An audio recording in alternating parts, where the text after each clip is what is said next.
luistert naar Wiert FM. Het is zondagmiddag. Het is net 1 uur geweest. Tot 2 uur voor je luisteren naar Katrien op bezoek. Goedemiddag, lieve mensen. Daar zijn we weer. En met de we bedoel ik Jan de man die aan de knoppen zit. En Truus zit vandaag aan de telefoon. Tegen de mensen die aan de tafel zitten, zeg ik netjes smakelijk eten. Ik ben Katrien van Katrien op bezoek. En dit is Jan de man.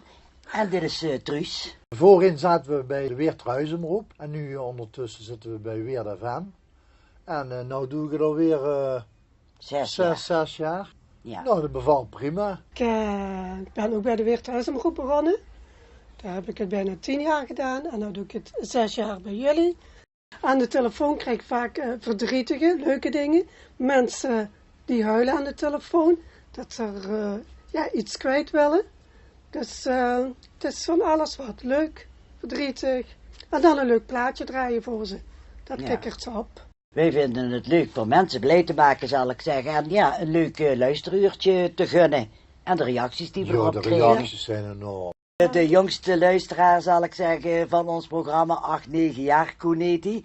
En ik zat een frietje te eten in de stad en toen kwam dat manneke naar me toe en toen zei hij van, hoi Katrien, ik zeg, hoi. Ik zeg, waar ken ik jou van? Ja, zei hij, ik ken jou van de radio, want daar luister ik iedere zondag naar en dat doe ik je altijd na. Ik zeg, goh, wat leuk. Ja, dat vond ik een hele leuke reactie. Prachtig. Ja, Katrien op bezoek is iedere zondag te beluisteren van 1 tot 2 op Weer de FM.